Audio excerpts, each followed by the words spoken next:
I'm gonna be real honest with y'all. Reporting on this story doesn't make me sad at all. I think this is bittersweet, and knowing the fact that they still never been able to find Nazia's body still doesn't sit well with me.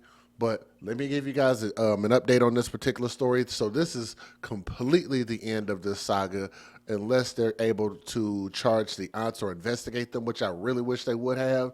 The uncle and other people that was around Nazia, but it don't look like we're gonna get there because maybe they don't have enough evidence, or I don't know. But nonetheless, let me give you guys a quick update on this, and then we'll go from there, real quick.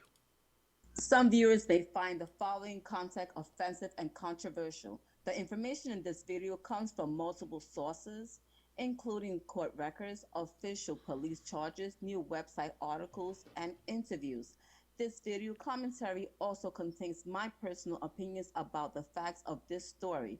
The point is to use this story as a cautionary tale in hopes of preventing tragedies like these to children going forward. Viewer discretion is advised. That is your official disclaimer. So I'm getting this update from USA Today.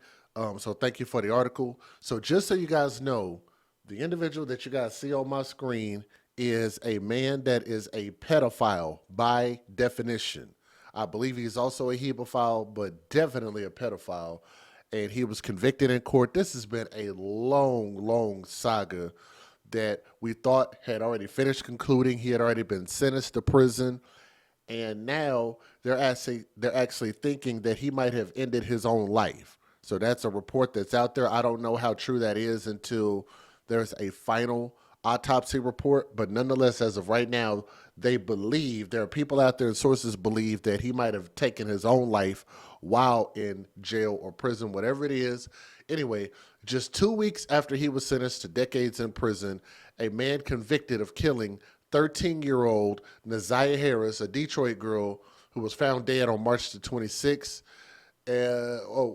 He was found dead. So Jarvis Butts, this freaking idiot right here, was found dead on March 26th. The Michigan Department of Corrections confirmed, which, depending on when you listen to this, that's today.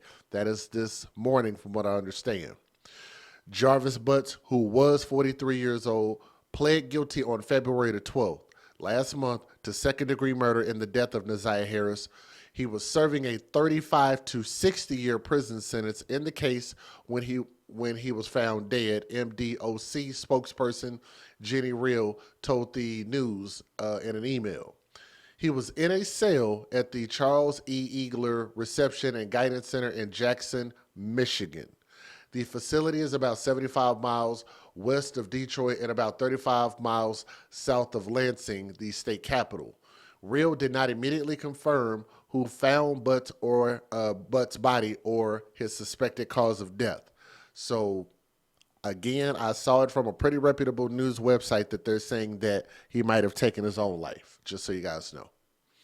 MDOC staff provided life saving measures which were unsuccessful, and including Michigan State Police were called to the scene to investigate. The man's death, the spokesperson said, was reported as a possible suicide. An autopsy will determine Butt's official cause of death and the manner of death. During his March the excuse me, having a little trouble this morning. During his March 12th sentencing, Butts was also sentenced to concurrent prison terms of 10 to 15 years on 5 counts of criminal sexual conduct involving females between the age group of 4 years old to 13 years old. I want y'all to keep in mind that's him, a perpetual child abuser. The Eagler facility is where state prisoners are held for a time after sentencing before they are sent to another state prison to actually serve out their time. Now, police said the teenager, Naziah, was last seen getting off a bus on Detroit's east side on January 9th of 2024, but as of the time Butts was charged in the case, Naziah's body has not been found. One condition of his plea agreement in the case was that he give truthful information about the location of the body. One of the most important aspects of the plea agreement was giving Nazia's family some semblance of closure. The closure of the disclosure of the location of her body was crucial. The prosecutor's office was satisfied but gave truthful information, spokesperson Maria Miller said on March 26th, but she would not confirm whether the girl's body was found. So I'm assuming it has not been yet. She referred that question to the Detroit Police Department, which did not immediately respond to the news about that. So I don't have a lot of high hopes that they're going to find her body. I really wish they would. That would give a lot of us who have been emotionally invested in this case closure. It would give us some answers. I don't think her family gives a shit at all, including her disgusting looking aunts, the twins, including the alleged uncle. I just think everybody that was around her was just not good people at all. They were not good humans, especially him. So, good riddance, punk. Glad you up out of here. It don't matter how you got up out of here, as long as you're no longer wasting the oxygen that God has provided the rest of us, okay?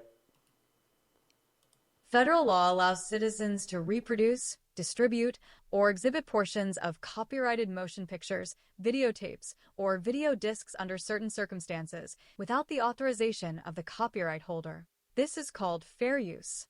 It is allowed for purposes of criticism, news reporting, teaching, and parody, which doesn't infringe of copyright under 17 U.S.C. 107. So hell no, I don't feel bad that this man is gone. I say good riddance. Y'all do me a favor and hit that thumbs up, leave a comment, and share this video. For all of us who has been concerned about this for a long amount of time, this has been 2 years. So we are glad to get this result, glad that it's over with. But y'all do me a favor and share this. I only found 2 news videos as of this moment, so here we go.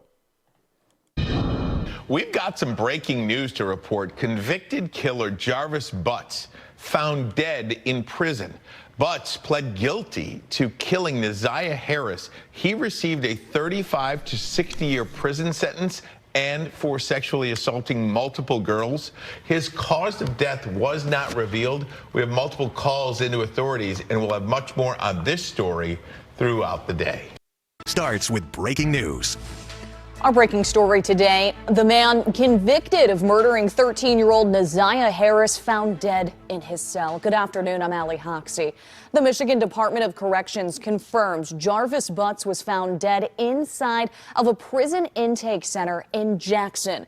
A spokesperson says that staff members tried to revive him, but he died shortly after 6:45 this morning. His death is being investigated as a suicide. 2 weeks ago, Butts was sentenced to 35 to 60 years in prison for killing Naziah Harris. Prosecutors say Butts murdered the teen after finding out that she was pregnant with his child. Her body has never been found. In addition to Naziah's murder, Butts was sentenced in 5 other criminal cases involving criminal sexual conduct. Michigan State Police had been called in to investigate the death of the 42-year-old. Stick with 7 News Detroit and WXYZ.com throughout the day as we continue to learn more. I will say this, especially in those other cases, I'm glad that they actually got a conclusion before his life ended. So those families who are attached to those situations can have some type of closure also. I mean, you're just talking about, I don't understand the mentality of the thought process of somebody who finds babies attractive, who finds, underage teenagers, kids attractive. I just don't understand that at all. And, the only suitable result that would have been better than this, whether him taking the coward way out, face a firing squad. And again, I think we should take China's position on that. Just throwing that out there. I think we need to start really taking a hardline stance about our babies in this country, because as y'all can see, the amount of stories and things that I can talk about is not slowing down at all. And I think that the only way that you can truly start to, you gotta instill the fear of God in people. You gotta literally have fear in people's hearts to know that no matter where they're at, how they're trying to conceal it, whether it be through the black market, whether it be through made up phone numbers, whatever it is, social media, people ought to be afraid to be caught anywhere, anyhow, anytime.